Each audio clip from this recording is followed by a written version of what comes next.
Hello' everyone, পুনৰ এবাৰ সকলোকে স্বাগতম জনাইছোঁ স্মাৰ্ট লাৰ্ণিং ইউটিউব চেনেলটোলৈ। চ' আজিৰ ভিডিঅ'ত আমি কিছুমান আপোনালোকৰ কুৱেৰি যিবিলাক আপোনালোকৰ ডাউট আছিলে সেইবিলাক ক্লিয়াৰ কৰিম।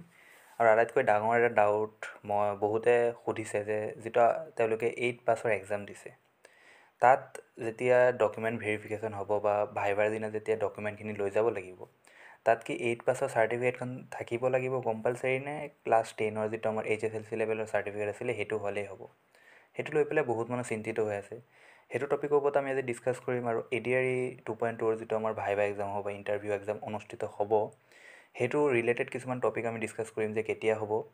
অলৰেডি মই বহুকেইটা ভিডিঅ'ত সেইটো কথা কৈছোঁ, আৰু কি ভুল আপোনালোকে নকৰিব আৰু কেনেকুৱা ধৰণে আপোনালোকে প্ৰিপেৰেশ্যন চলাব, এই গোটেইখিনি লৈ পেলাই আজি ভিডিঅ'টো লৈ আহিছোঁ। চ' ভিডিঅ'টো শেষলৈকে চাব, ভিডিঅ'টো স্কিপ নকৰিব, বহুতেই বেছি ইম্পৰ্টেণ্ট ভিডিঅ' হ'ব, বেছি দীঘলীয়া ভিডিঅ' নহয়। চ' ব'লক ভিডিঅ'টো ষ্টাৰ্ট কৰোঁ। আজি এতিয়া আপোনালোকে চাব পাৰে যে প্ৰথমতে গ্ৰেড 4 ইণ্টাৰভিউ এক্সামৰ বাবে ল'ব লগা সাৱধানতা। এতিয়া সৰ্বপ্ৰথমেতো ভাইভাৰ গুৰুত্ব উপলব্ধি কৰক। সৰ্বপ্ৰথমে আপোনালোকে ভাইভাৰ গুৰুত্ব উপলব্ধি কৰক কোৱাৰ মিনিং এইটোৱেই যে আগৰবাৰ ভাইভা 5 মাৰ্ক আছিলে, এইবাৰ 15 মাৰ্ক।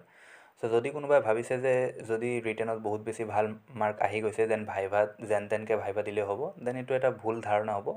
কাৰণ আপোনাতকৈ কম মাৰ্ক পোৱা এজন পাৰ্টিচিপেণ্টেও যদি ভাইভাত আপোনাতকৈ বহুত বেছি ভালকৈ কৰি দিয়ে দেন চাকৰিটো তেওঁৰ হৈ যাব, কাৰণ 15 মাৰ্ক আছে ভাইভাত। চ' সেইটো আপোনালোকে খেয়াল ৰাখিব। ভিডিঅ'টো শেষলৈকে চাব, মই যিবিলাক ডাউট আছে গোটেইখিনি আজি ক্লিয়াৰ কৰিম। তাৰপাছত আপোনাৰ হাতত এতিয়া যে আপুনি কেনেকৈ প্ৰিপেৰেশ্যন কৰিব সেইখিনিৰ ওপৰত ভিডিঅ' বনোৱা আছে, কিন্তু আপোনালোকক এটা এলাৰ্ট কৰিব বিচাৰোঁ। মই ভয় খোৱা নাই, এটা এলাৰ্ট কৰিব বিচাৰোঁ। দেন আপুনি মানি লওক আপোনাৰ হাতত ভালকৈ ধৰি লওক 2 মাহো নাইকিয়া, ধৰি লওক 50 দিনমান আছে। ৰিজাল্ট দি দিব, তাৰপাছত ৰিজাল্ট দিয়াৰ পাছত আপোনালোকে 20 দিনমান এটা পাব, যেতিয়া নেকি ৰিটেনৰ ৰিজাল্টটো দিব আপোনালোকৰ 3rd গ্ৰেডৰে হওক বা 4th গ্ৰেডৰে হওক। দেন স্কিল টেষ্টৰ কাৰণে বা ভাইভাৰ প্ৰিপেৰেশ্যনৰ কাৰণে আপোনালোকে 20 দিনমান এটা পাব। আৰু চব মিলাই পেলাই আপোনালোকে ধৰি লওক এষ্টিমেটেড 60 হ'ব পাৰে, 65 হ'ব পাৰে, মই ধৰিছোঁ 50 দিন আছে, কমকৈ ধৰি লৈছোঁ। দেন আপোনালোকে যদি বেছি ভালকৈ কৰি থাকে আপোনালোকৰে বেনিফিট হ'ব।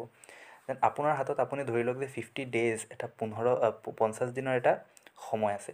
50 দিনত আপুনি যদি 50টা ভাইভা বা 50টা ইণ্টাৰভিউ যদি আপোনালোকে দিয়ে, দেন ন' ডাউট মই আপোনালোকক চিয়'ৰ ক'ব পাৰিম যেন আপোনালোকে 12-13টো এটলিষ্ট পাবই।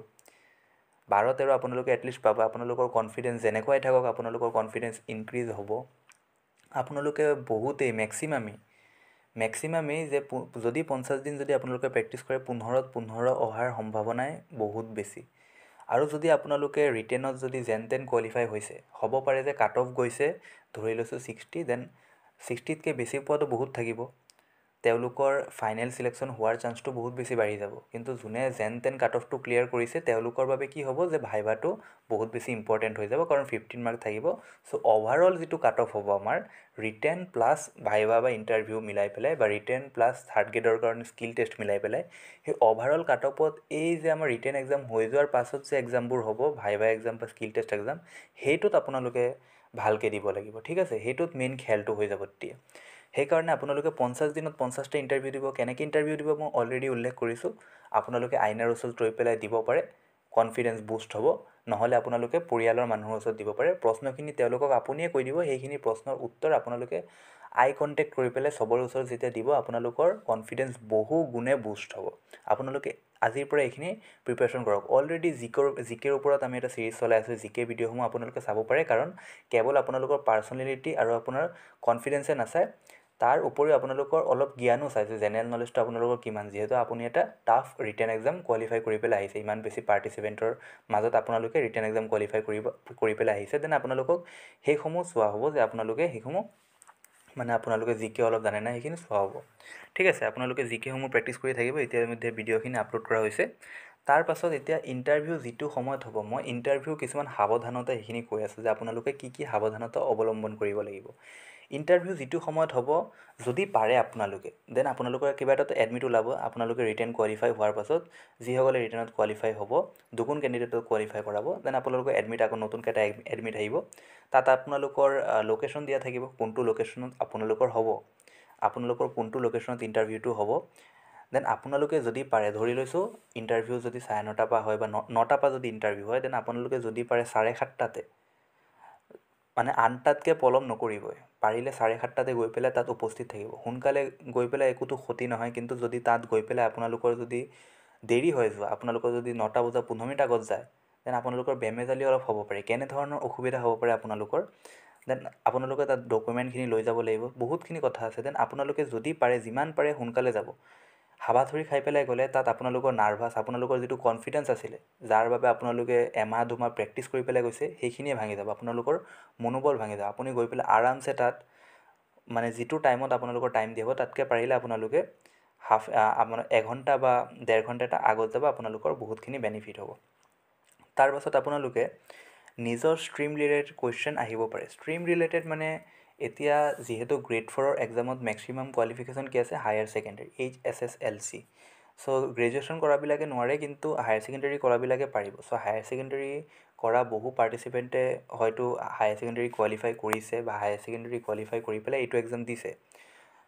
আৰু তেন্তে তেওঁলোকৰ যিটো ষ্ট্ৰীম আছিলে বা আপোনালোকৰ যিটো ষ্ট্ৰীম আছিলে আপোনালোকে যেতিয়া হায়াৰ ছেকেণ্ডেৰী এক্সাম দিছিলে, সেই ষ্ট্ৰীমটো কিয় আপোনালোকে চুজ কৰিছে, ঠিক আছে। তাৰপাছত এই ষ্ট্ৰীমৰ ৰিলেটেড কিছুমান কুৱেশ্যন আপোনালোকক আহিব পাৰে। যোনে আৰ্টছ লৈছে, আৰ্টছৰ কুৱেশ্যনবিলাক, ছ'চিয়েল ছায়েন্সৰ কুৱেশ্যনবিলাক আপোনালোকক আহিব পাৰে। কমাৰ্চৰ যদি আপোনালোকে লৈছে, কমাৰ্চ যদি লৈছে, বিজনেছ ৰিলেটেড কিছুমান কুৱেশ্যন আপোনালোকৰ আহিব পাৰে। ইকনমিক্সৰ কুৱেশ্যন আপোনালোকৰ আহিব পাৰে। দেন আপোনালোকে যদি ছায়েন্স লৈছে, দেন সেইটো বেকগ্ৰাউণ্ডৰ কুৱেশ্যন, ছায়েন্সৰ কুৱেশ্যন আপোনালোকৰ আহিব পাৰে, ঠিক আছে। তো আপোনালোকে সেই ষ্ট্ৰীমটো কিয় লৈছে সেইটো প্ৰিপেৰেশ্যন কৰি পেলাই যাব। প্লাছ আপোনালোকে এই তেনেকুৱা কুৱেশ্যনবিলাক আপোনালোকে ছ'চিয়েল ছায়েন্সৰ আৰ্টছৰসকলে তেনেকৈ আপোনালোকে গোটেইখিনি ষ্ট্ৰীম ৱাইজ আপোনালোকে কিছুমান কুৱেশ্যন চাই যাব লাগিব। সেইটো আপোনালোকৰ বেনিফিট হ'ব পাছত, ঠিক আছে। তাৰপাছত নিজৰ ভালপোৱা বিষয় আৰু তাৰ ওপৰত সম্যক জ্ঞান থকাটো আৱশ্যক। আপোনালোকক সুধিব পাৰে যে আপোনালোকৰ ফেভাৰেট ছাবজেক্ট কি।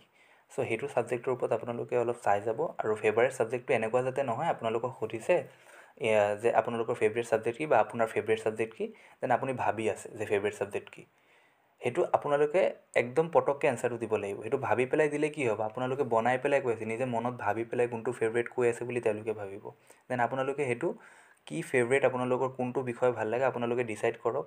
হয়তো আপোনালোকৰ ভাল লাগে, যদি আপোনালোকে এতিয়ালৈকে ডিচাইডে কৰা নাই, কোনোবা যদি এনেকুৱা আছে যে কোনটো ছাবজেক্ট ভাল লাগে আপুনি নাজানি, দেন আপুনি ভাবক যে কোনটো ছাবজেক্ট আপোনাৰ ফেভৰেট, আৰু সেইটো ছাবজেক্টৰ ওপৰত আপোনালোকৰ কুৱেশ্যন কিন্তু আহিব পাৰে। আপোনালোকক এটা কথা মনত ৰাখিব, আপোনালোকে ইণ্টাৰভিউত আপোনালোকে যে প্ৰথম যিটো আপোনালোকক কুৱেশ্যন সোধে যে আপোনাৰ সংক্ষিপ্ত পৰিচয় দিয়ক, এই সংক্ষিপ্ত পৰিচয়ৰ বেচিছতে আপোনাক গোটেই ইণ্টাৰভিউটো কিন্তু সোধা হয়। এইটো মনত ৰাখিব। আপোনালোকৰ নামটো আপোনালোকে ক'ব, মই অমুক জিলাত থাকোঁ। দেন এই যে নেক্সট যিখিনি কুৱেশ্যন হ'ব গোটেই ইণ্টাৰভিউটোত, জিকে কুৱেশ্যন কিছুমানো যিখিনি হয়, আপোনালোকৰ যোনটো জিলাৰ পৰা আপুনি বসবাস কৰে সেইটো জিলাৰ বেছি কুৱেশ্যন আহিব। আপোনাৰ জিলাখন কিয় বিখ্যাত, আপোনাৰ জিলাখনৰ মহান ব্যক্তিসকলৰ বিষয়ে আহিব। সেই আপুনি যে এটা যে বায়'ডাটা দিব, তেওঁলোকৰ ওচৰত থাকিবই। আপুনি যে এটা যে বায়'ডাটা দিব, সেই বায়'ডাটাটোৰ ওপৰত বেছ কৰি পেলাই গোটেইখিনি কুৱেশ্যন আপোনালোকক সোধা হয়। চ' আপোনালোকে নিজৰ বিষয়েটো জানিব লাগিব। আপুনি কোনটো ছাবজেক্ট ভাল পায় সেইটো আপুনি জানিব লাগিব। আপুনি হবি কি আপোনাৰ জানিব লাগিব। আৰু সেই গোটেইখিনিৰ ওপৰত আপোনালোকৰ সম্যক জ্ঞান থাকিব লাগিব, ঠিক আছে। এতিয়া আহোঁ আমাৰ মেইন কুৱেশ্যনটো লৈ যায়। 8 পাছৰ এক্সামৰ বাবে HSLC চাৰ্টিফিকেট দিলে হ'বনে 8 পাছৰ চাৰ্টিফিকেট দিলে হ'ব? চাওক, আগৰবাৰ কিন্তু 8 পাছৰ এক্সামৰ ডকুমেণ্ট ভেৰিফিকেশ্যনত 8 পাছৰ চাৰ্টিফিকেট লাগিছিলে, মেণ্ডেটৰী আছিলে। আপুনি যদি 8 পাছৰ এক্সাম দিছে, দেন আপুনি 8 পাছৰ চাৰ্টিফিকেট তেওঁলোকক দেখাব লাগিব। কিন্তু এইবাৰ কি হৈছে যে বহুত কেণ্ডিডেটে সুধি আছে যে 8 পাছৰ চাৰ্টিফিকেট আমাৰ তাত নাইকিয়া, আমাৰ কি হ'ব, হায়াৰ ছেকেণ্ডেৰী HSLCৰ চাৰ্টিফিকেটটো দিলে হ'ব নেকি? 8 পাছৰ চাৰ্টিফিকেট নাইকিয়া। চাওক, আগৰবাৰ কিন্তু এইটো কুৱেশ্যন কোনো সোধা নাছিলে। আগৰবাৰ কিন্তু এইটো কুৱেশ্যন বহুত আপোনালোকে চাব যে এনেকুৱা কুৱেশ্যন নাইকিয়া। কিয়? কাৰণ আগৰবাৰ যদি আপোনালোকে এপ্লাই কৰিছে 8 পাছৰ পষ্টত, দেন আপোনালোকৰ তাত 8 পাছৰ চাৰ্টিফিকেটটো থাকিবই লাগিব, সেইটো মেণ্ডেটৰী হয়। কিন্তু এইবাৰ কি হৈছে যে 8 পাছৰ আপোনালোকৰ যিহেতু চাৰ্টিফিকেট নাইকিয়া, বাট আপোনালোকে তেন্তে 8 পাছৰ এক্সামটো দিছে কেনেকৈ? নিশ্চয় যিটো ৱেবছাইট আছিলে, আপোনালোকে কথাটো ভালকৈ শুনিব, নিশ্চয় যিটো ৱেবছাইট আছিলে তাত 8 পাছৰ চাৰ্টিফিকেটটো নিদিলেও আপোনালোকে 8 পাছত এপ্লাই কৰিব পাৰিছে। সেইকাৰণে আজি আপোনালোকৰ তাত কাৰোবাৰ তাত হয়তো 8 পাছৰ চাৰ্টিফিকেটটো এতিয়া বৰ্তমান নাইকিয়া, ঠিক আছে। তাৰপিছতো আপোনালোকে 8 পাছৰ এক্সামটোতো দিব পাৰিছে।